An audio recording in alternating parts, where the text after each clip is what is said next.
right, good afternoon and welcome. It is week 3, day 1, and it is our first full week of uninterrupted school. I'm so excited. This is real life, guys. No Labor Day, no first day assemblies. It's good stuff from here on out. Yes, Ella? I like your moon. Thank you. I like my moon theme too. Okay, we're doing a couple of activities today. We are also joined by Sister Jackson's high school class. They're taking a field trip to join us, so intermediates, be a good example to them. Some of them have forgotten how to be good kids. Jeremiah. I've known most of them since they were your guys' age, which is kind of terrifying now that I think about it. Okay, moving on. So what we've got coming up, for my junior high, you guys are reading King Arthur, pages 42 through 90. I think everyone should have their books shipped to them at this point. If you are in Hope Squad, we're going to be meeting after school today really quickly just to kind of get the ball rolling for this year in Hope Squad. And my intermediates, this is the next book we're reading, Knight's Fee by Rosemary Sutcliffe. So please make sure you order this and have a copy of this so that we don't run into the same issue we did with King Arthur where we're a week or two in and people are still missing their books. So get this ordered ASAP. Is that the same for high school? Yeah, that's going to be the same for high school. Sabrina? Not Hope Squad. Does that mean like people like elected this year or last year? So last year, because we haven't done the new nomination. So if you were part of Hope Squad last year and still want to do it, then come to the school after, or after school if you can. Leanne? When are we going to start meeting? We're not going to start Knight's Fee until after youth conference, but knowing how some of you procrastinate, I'm telling you to order it now so that it's not my fault if you're not prepared. Pretty darn sure we're already halfway through King Arthur. Okay, we are on to our policy spotlight. So these are pretty basic. 13 is all about don't be gross. No public displays of affection, colloquially known as PDA. This includes, but is not limited to, holding hands, back rubs or back scratches, prolonged hugs. So none of this.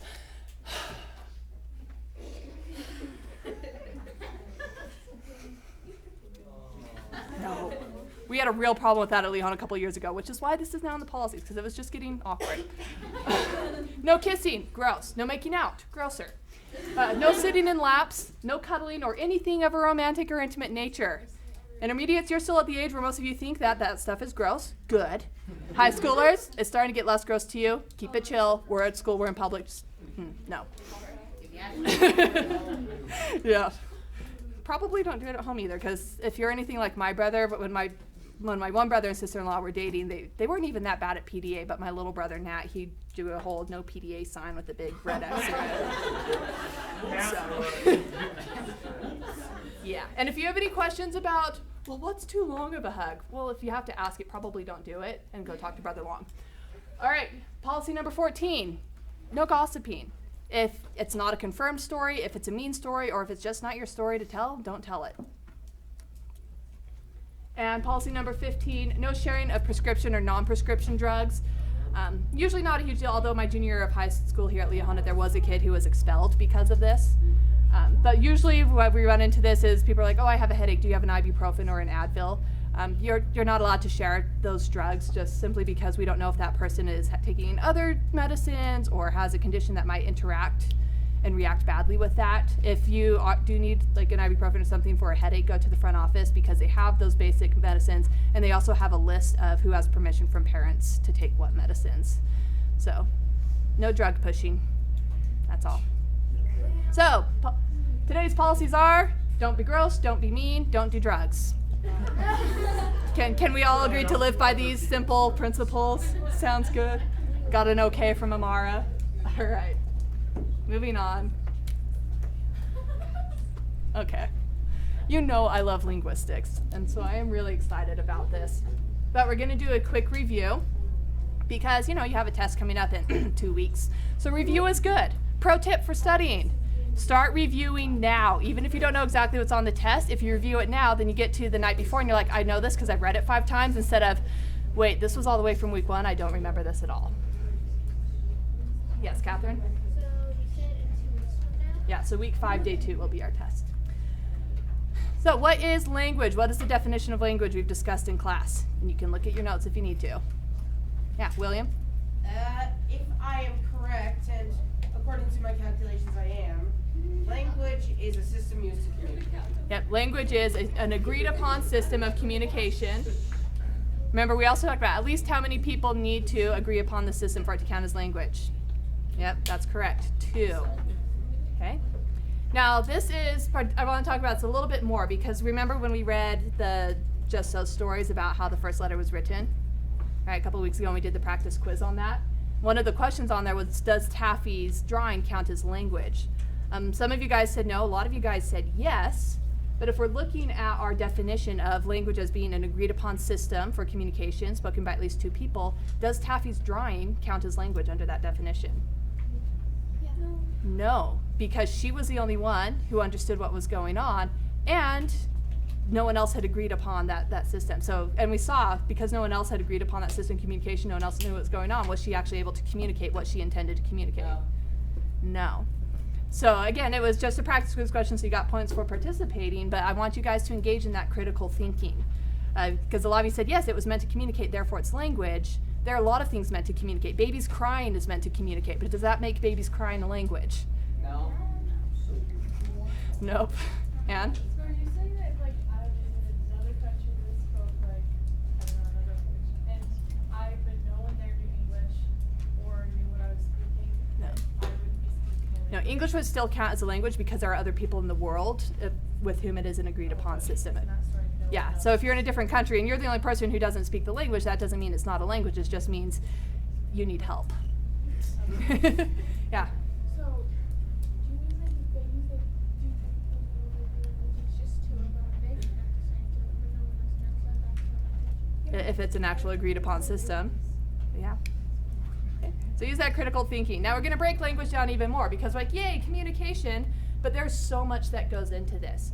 Right, you have sounds. In linguistics, we call these phonemes, which are the basic sounds like ah, a, like are the actual sounds of the consonants and the vowels. And then those are put together into what we call morphemes, the smallest unit of language that has a meaning. So an example of this would be like the prefix re, which means to do again, which is why we redo, repeat, repent. Right? So you get the sounds, and then those sounds are put together into words, and then you put those words into sentences and phrases that are governed by grammatical rules and structures. And then we're like, hey, talking isn't enough, let's do some long-distance communication. So we throw in punctuation and written and drawn symbols to create our written language. And then we have, of course, if you're talking in person, the body language, gestures, and facial expressions that add to it. So language is, at the same time, both simple and complex. And it's kind of like breathing, where we use it all the time and we don't even think about it, but the moment you start thinking about it, you're like, whoa, there's a lot going on there. Okay. So these are all things I want you guys to keep in mind as we're going throughout the year, because we are going to be looking at all these things that language breaks down into in order to build a bigger whole. Ella? Why is it like Typing. Tones would fall under sounds, or like under body language as well. Okay, but that brings us back to where does English fit in all this in linguistics? The best way for me to describe English would be this meme.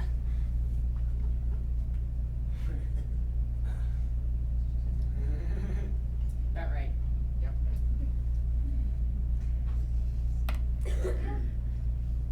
I've never been able to find a good counter argument to this, because this is pretty much, if English isn't beating up other languages to take from those languages, English is beating up other languages to force English into those languages. So, I mean, we like beating up other languages. we just like beating up other languages. So what we're going to do today is we're going to test your listening ears and your worldly knowledge. I have with me today a bunch of these are friends and family of mine that I interviewed, and they have a whole bunch of different languages that they speak, and so we're going to listen to samples from languages all around the world, and we're going to see if you guys can guess them. Now the rules are DEs, type your answers into the chat. Academy, once you think you know what the language is, go ahead and raise your hand, but don't talk because we don't want to give anything away, and we also don't want to talk over the language sample for people who are still listening and trying to figure out what we're going. But these are the languages that we will be sampling today. We've got Slavic, Portuguese, French, Chinese, Lithuanian, Tagalog, Welsh, Czech, Isan, Laotian, Thai, Navajo, Spanish, Russian, Indonesian, Bislama, Gangster Chilean Spanish, and Cebuano. Yeah, my cousin's husband was like, I could give you regular Spanish or Gangster Chilean Spanish, and I was like, bring it. so funny? So, we're going to go ahead and start with the first language sample. Again, remember, No talking. Just raise your hand once you think you know what the language is. The E's, type your guesses into the chat. And we have my speaker, which is a beautiful moon. Here we go. Je m'appelle Jocelyn Jensen, je viens des États-Unis, je viens de Utah en fait. Je joue de l'auto et j'ai une amie qui est une très très bien amie à moi et elle s'appelle Rochelle. Elle est... All right. Ruby, what's your guess? French. How many of you were guessing French there? Yeah, we started you off with an easy one. And that was even with me cutting off the bonjour that she said at the beginning, because that gave it away in all the other classes. I'm like, great, you watched Beauty and the Beast and know the bonjour song. Okay, next up. See how you guys do on this one. Meu nome é Joshua Jensen, eu servi minha missão na João Pessoa, Brasil. Guesses. Kirsty? Portuguese. Portuguese. I wasn't expecting you to say it in Portuguese. Yeah, that was Portuguese. I tried to cut it off before he said he served in Brazil. E Rochelle é legal. He's basically saying I'm cool, so y'all listen to him. He's known me my whole life. Yeah. So that was Portuguese. If you speak Spanish, then you probably recognize a lot of words and you understood a lot of what was going on. Right? There are some differences. Like for 2 years, he would say dos años. It was in Spanish, we would say dos años. So there are some subtle differences. And then there are other times where you're looking and you're like, yeah, I have no idea what you just said. But Portuguese and Spanish are read very easily across the board. Okay, we're gonna get a little bit more exotic. Let's see if you guys know this language. Labadiena, manovardes Feresnisis Hebel, I aš buvau misioner Lietuvoj ir aš tikiu, kad Jėzus Kristus yra mūsų Mesija ir kad Josefas Smithas yra pranašas ir kad... All right, Ashlyn, what's your guess? I think it's either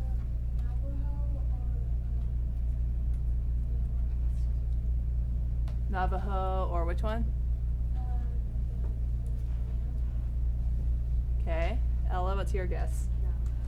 Navajo. Who else? Just curiosity. Who else thinks it's Navajo? Because we've got some Navajo in the chat as well.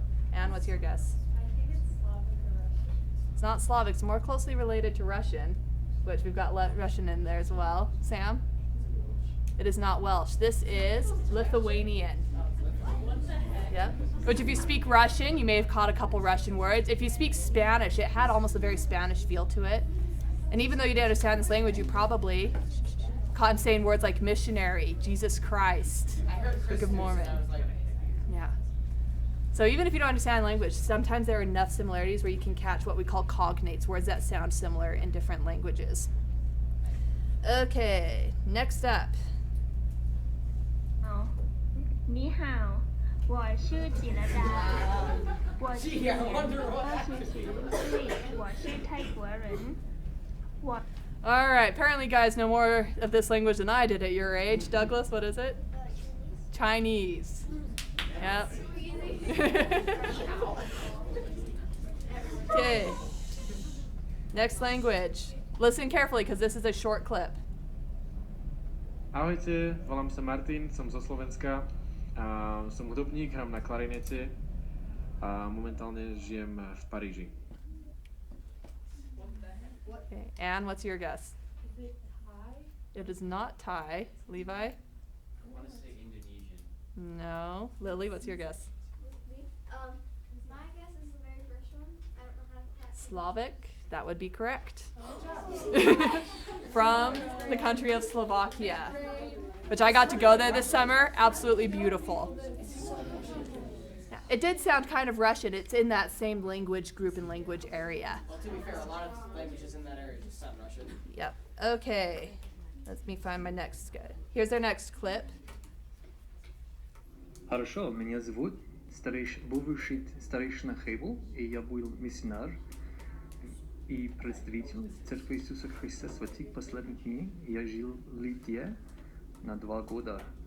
И сейчас я учился, как говорить по-русски, потому что я буду представитель... Maria, your hand went up pretty quick. Russian? Russian is correct. Right, what the heck? And Madison guessed Russian in the chat as well. Good job, Madison. I speak it and can write it. That doesn't mean I have to point it out. He was being chill. He wanted to give us a chance. Okay. Here's a really exotic one. I had no idea this language or country existed until my cousin served his mission there. So, Hello, brother, my sister Blomi, name Blomi Jacob. Mi awesome cousin Blo teacher Blo Yufala. Mi like him lo tell him Yufala. C'est Bishlama mi one tafala language. Mi one tafala language Tomas. Mi think se Yufala say Kasim one of me start tell him. Mi hope say make him Yufala last small. all right, Ruby, what's your guess? Spanish or Navajo? It is not Spanish or Navajo. It's sort of related to a language that's related to Spanish. Catherine? It was Bishlama. If you were listening closely, you heard him say Bishlama in there. Yep. So that is a main language. It's what we call a Creole language, where it's a mixture of different languages. So if you speak French, you heard some French in there. Then it's got the island and a little bit of English in there as well. That's the language that they speak on the island of Vanuatu. I heard him say language. Yep. Okay. This next language is actually spoken by a native speaker. สวัสดีค่ะ ฉันชื่อจิรดา บำรุงศิริสิน ตอนนี้ฉันอายุ 24 ปี ฉันย้ายมาอยู่ที่อเมริกาได้ประมาณ 2 ปีครึ่งแล้ว และตอนนี้ฉันก็กำลังทำงานอยู่ที่อเมริกาค่ะ และฉันคิดว่า All right, Jovan? Indonesia. Not Indonesian. Little, sort of same area of the world. Nat? That was Thai. That, and Madison guessed Thai as well. So that is my friend Nu. She is from Thailand, and she married my friend Thai, who served his mission in Thailand. Yes, Thai was wearing ties and eating Thai food and speaking Thai in Thailand. It was great. It was like the best mission call I've ever heard in my life. Okay, here's another one. Joshua Dwi Esha Koginyu Ninos. Itimorama the Kraisi Guned often get a friend. Did they? All right, Ella. Not Navajo. William. Czech? Not Czech. Levi. I want to say that's Haisan. Isan. No. Get your last guess, Sam. That was Welsh. Okay, I have to tell you a story about Welsh. Welsh has a very special place in my heart because a couple of decades ago, it was becoming what we call a dead language where nobody speaks it anymore. It's not developing. It was only the very old people in Wales who spoke it. And the country of Wales was like, hey, we're going to lose a lot of our national identity if we lose this language. So they made a huge push and taught Welsh in the schools. And so Wales literally brought their language back to life. And now it is no longer a dead or dying language. There are similar efforts going on in Ireland and Scotland to revive Gaelic and bring them back. Because even though they're part of the United Kingdom and fall under English jurisdiction, they're like, hey, we're still not actually English. Do not call a Welsh or a Scottish person English. They're like, okay, we may be forced to be British, but we're Scottish and we're Welsh. They take their national pride very seriously. Yeah, and Henry and Madison guessed Welsh as well. Awesome job. All right, next up. Sige po magsisimula po tayo. Nag-aaral ako sa BYU. Nagsimula ako noong Disyembre 2017. Nag-aaral ko yung pinakamali klase ng buhay, yung molecular biology. Balang araw gusto kong cure yung cancer. All right, Ella? That was Tagalog. Yeah. Is anyone else guessing that one? Couple? Yep, so I do speak Tagalog. Tagalog is an interesting question, or sorry, language. Sorry, it's not a question for someone. Because it is its own language. Tagalog started out as its own, and then the Spanish came over and conquered the Philippines, so there are a lot of Spanish words in Tagalog, particularly the religious words like church and prophet and whatnot. And then Tagalog was like, hey, our old Tagalog doesn't have words to describe modern things, and so you could tell from the language sample, this is an elder I served with, and you could tell from the language sample, they'll just steal words from English. They don't have a word for molecular biology in Tagalog, so they just steal that from English. Same thing with, he's like, cancer, that doesn't exist in Tagalog, so we're just gonna use the English word. Will you say stuff in Tagalog? Pwede. Like a full sentence. Ako po si Sister Rad, nagtututo ako sa Liahona Preparatory Academy at marami akong estudyante na gusto ko. Yeah, I've heard some Spanish in there. Okay, next up. Akong paborito nga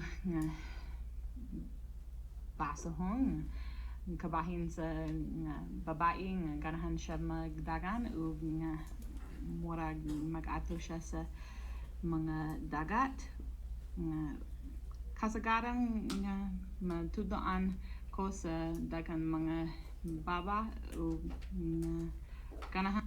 All right. I don't know what's your name? Lauren. Lauren. Okay, what's your guess? Indonesian. Not Indonesian. Similar area of the world though. William. Iceland? Not Isan. Is it Cebuano? It is Cebuano. So this is the other major language spoken in the Philippines. That was actually Sister Pearson because she served her mission in Cebu where they speak Cebuano. So, and again, you probably heard a lot more Spanish in there. Cebuano has a lot more heavy Spanish influence than Tagalog does.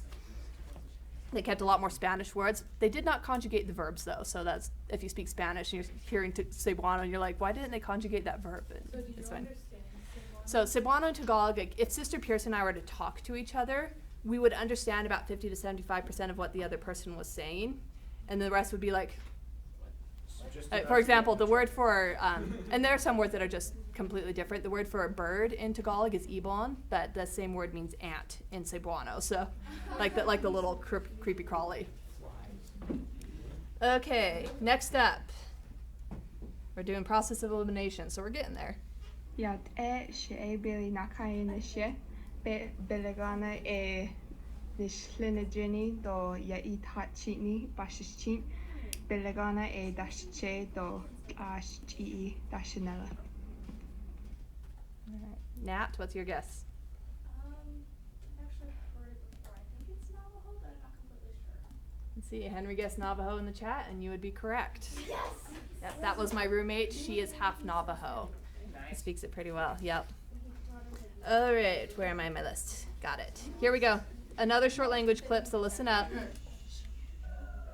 Čaute, jmenuji se Martin, jsem ze Slovenska, hraji na klarinetě a momentálně žiji v Paříži. All right, William, guess? Czech. That was Czech. Yes. And if I played the Czech and Slavic samples next to each other, you'd hear how similar they are. I mean, They're Czechoslovakia, but then it yeah. became Czech Republic. Then politics got in the way. But I liked it was Czechoslovakia because that was a really cool word to learn in geography in 4th grade. All right, next sample. Tal, yo fui a El Salvador y aprendí este idioma y ahora están escuchándome. All right, Leon. That was Spanish, and what did she tell us? She told us that she went to Salvador and learned this language, and then you cut the thing. Yeah, she went to El Salvador, that's my cousin, she served in El Salvador, and then she basically ended with, escúchame, listen to me. Yeah, okay, gotta make sure I'm on the right place with all these check marks. Okay. Yep, so we're down to some real process of elimination. Selamat malam Ibu. Saya tidak mengerti bahasa Indonesia. Satu dua tiga empat lima. I wonder if you guys were listening closely. All right, Lily S. Lily S. No. Oh, you're Lily. Sorry, I meant Lily R. Indonesian. Yep, that was Indonesian. I wonder if I gave it when she said I speak Bahasa Indonesia. So I don't know if you've ever been somewhere where they're just speaking a foreign language around you. It can get really overwhelming. You just tune everything out. But sometimes if you just pay attention, you might catch 1 out of 150 words that you understand. All right, next one. สบายดีคอยซื้อถ่ายคอยว้าวเรา ได้หน่อยหนึ่งซื้อค่อยแต่งคนไทย And that was his wife laughing at him. Jeremiah. That was Laotian from the country of Laos. And if you listen to it, what other languages does it sound like? Chinese. Sounds like Chinese, sounds like Thai. So it's yeah, it's in that. That's because that's his name, Thai. But yeah, that's the same language group. It's those languages are what we call tonal languages, where they don't have vowel sounds the way we do. They have tones that go up and down, and makes it challenging to learn, especially if you are not musical at all. Okay. Yeah, Lauren. When people are learning like Mandarin and Cantonese, isn't that like a really big struggle? Learning like the vowels and like Yeah. what you're supposed to like. Yeah, if you're learning Mandarin or Cantonese or any form of those Asian tonal languages, it is a huge struggle because you can say ah and ah, Like that completely changes the word. The word can be spelled the same in our English transliteration, but they're said completely different, have completely different meanings. Yeah, my brother served his mission in Cambodia, and then my brother-in-law served his mission in Hong Kong. And so it's so funny listening to them talk and Yeah. how their voices move up and down. You just wouldn't expect where it's supposed to be. Yeah. So if you ever learn one of those tonal languages, like kudos to you, and may the Lord bless you with the gift of tongues. And that's one of the reasons another reason I feel bad for people who speak those languages who come to learn English, because A, English has prepositions, and B, it's just completely different pronunciation. Okay, moving on.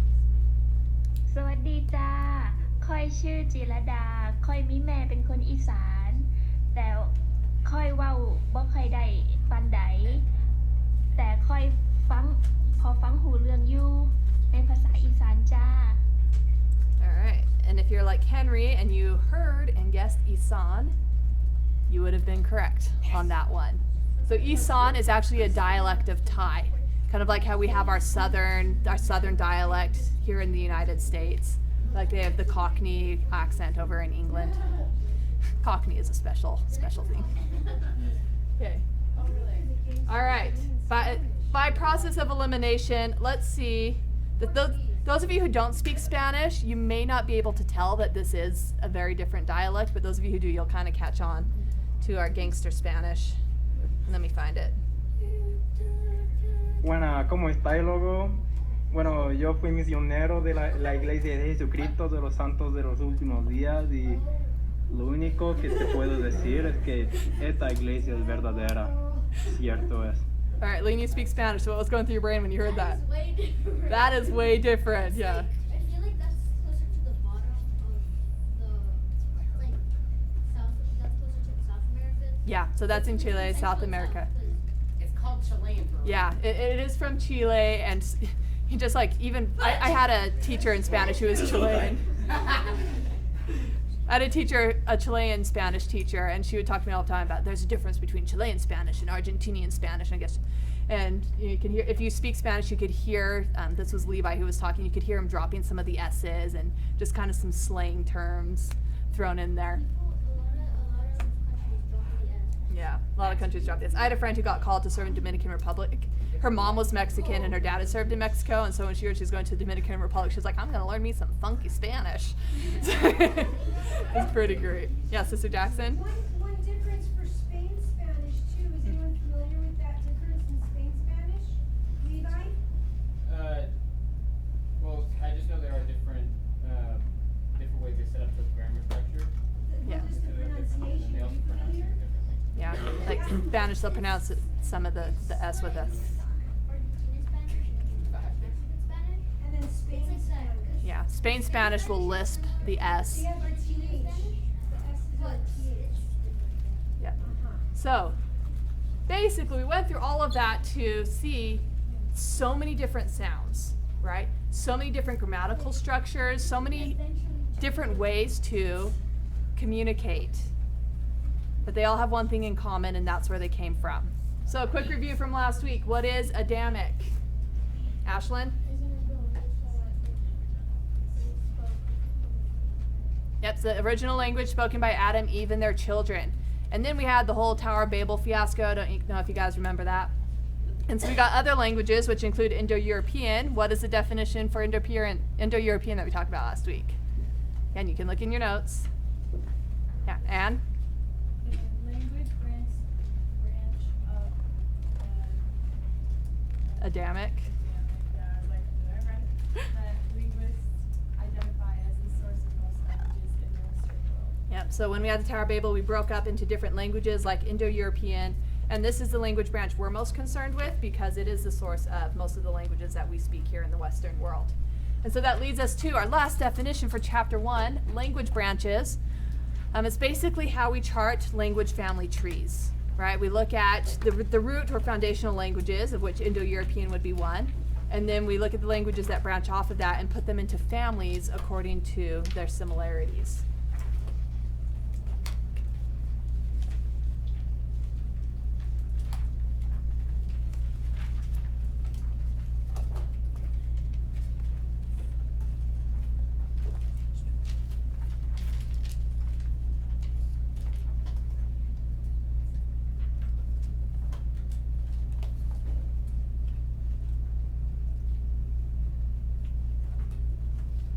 feel free to summarize this definition in a way that makes sense for your brain.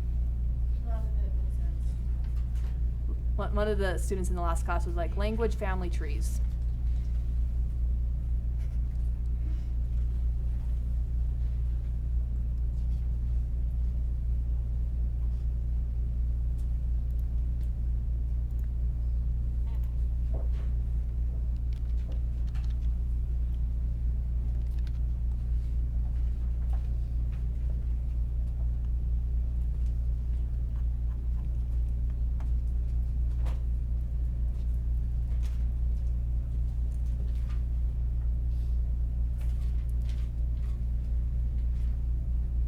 Once you've got the definition written down, go ahead and turn to page 12. We're going to be in chapter 1.3 the rest of class.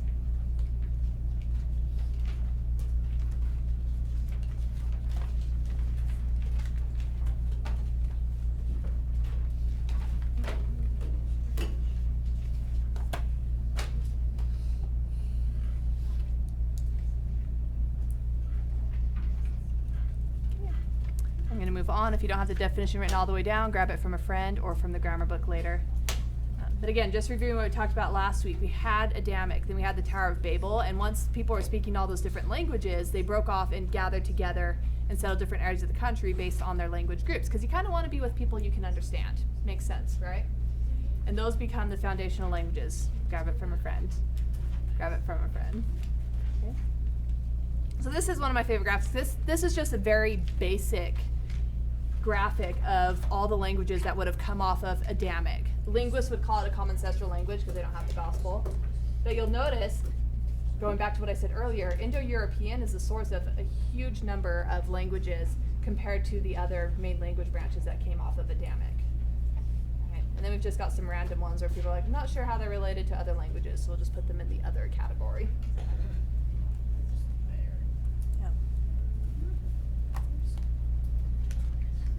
Now, the main languages to come off of Indo-European were Albanian, Armenian, Balto-Slavic, Celtic, Germanic, Hellenic, Hindi, Iranian, and Italic. The language branches we're most concerned with, because these are the ones that are part of the history of English and influenced English the most, are the Latin or Romance languages. And we're talking Romance languages, we mean they descended from the Romans, not, right. So if people are saying Romance languages of the Romance era, they're not talking about Hallmark Channel, GUI. Those countries turn out a lot of romance. Yes, Right? it's something in the air. Right, we've got the Celtic and Gaelic languages, which not a huge influence on English, but they're very much in that part of their world, and they were part of the history of English. Germanic languages, this is where English primarily descends from. I did not know this until I started doing more research, but Afrikaans, which is a big language over in Africa, is actually descended from Germanic. We had a student in first period. She has a lot of friends who speak Afrikaans, and she says it sounds very Dutch, which is kind of cool. I did not know that.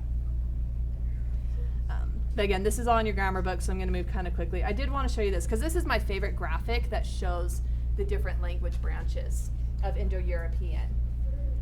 And one really cool thing they did is the size of the branches or the leaves, that tells you how many people in the world speak it. So you can see out of all the languages that derive from Indo-European, English is the most commonly spoken one, followed by Spanish, and then by Hindi and Russian. And so you have like Gaelic, Welsh, and Cornish, which pretty much nobody speaks. Right. If you want to get a closer look at this, just Google Indo-European language branches, and this is one of the first graphics that pulls up. Nat?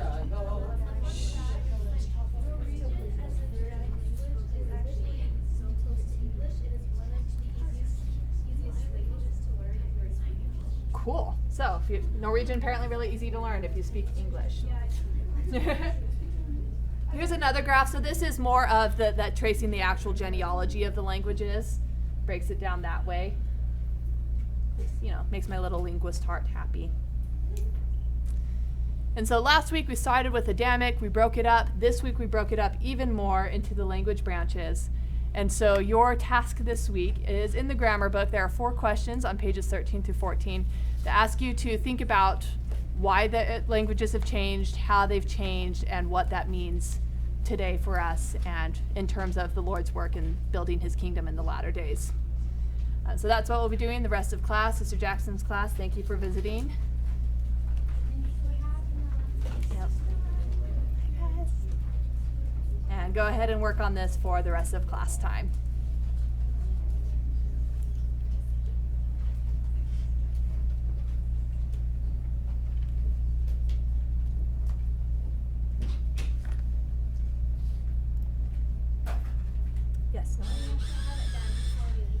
Try to get it done before you leave class. If you don't quite finish, you can take it home as homework or work in it in life skills tomorrow. Yeah. Remember, no one word or one sentence answers. Use some of those critical thinking skills we're applying.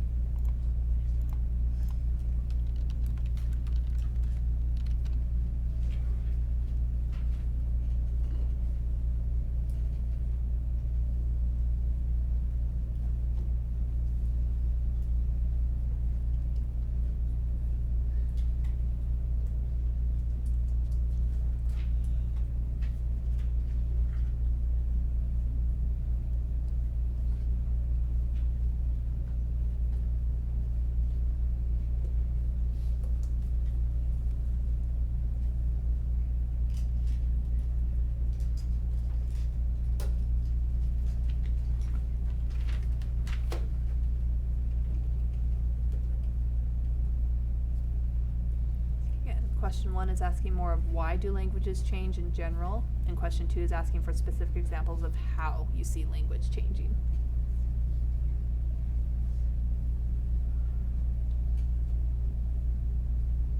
Are the grammar books the same for high school? For now.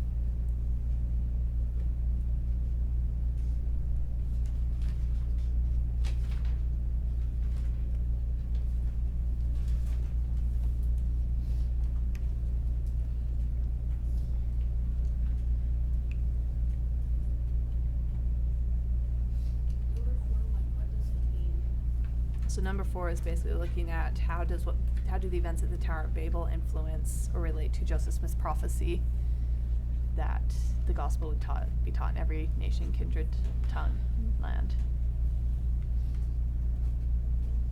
So basically, how did the events at the Tower of Babel affect us in the last days?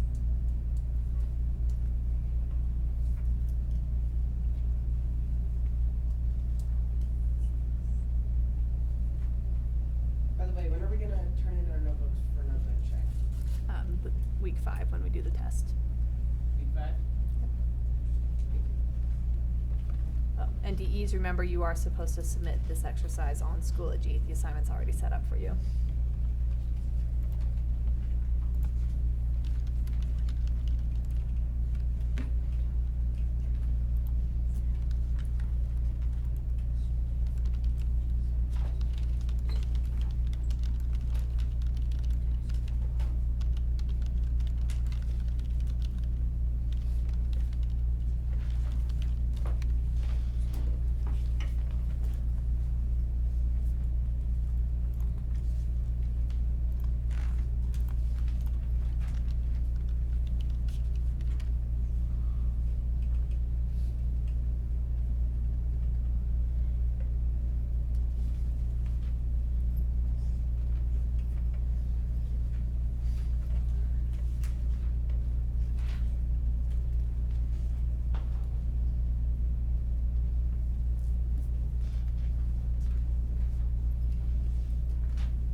unless it's an emergency. So thanks for asking.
Finish the assignment. Can I read the memes?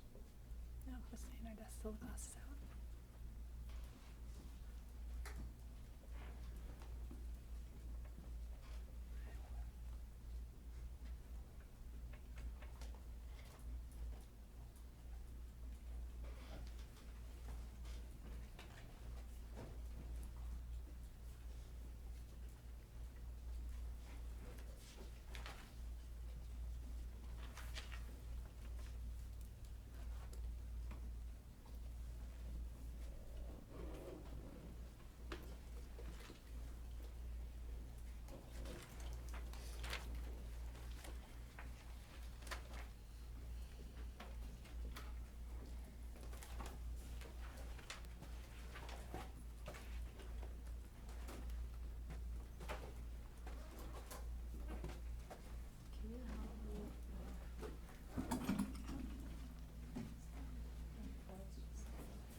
Looks like most of you are done writing. If you're not quite done, please keep on writing. But I did want to at least talk about question 2, because the themes in there are things that we're going to be looking at all year with the history of English.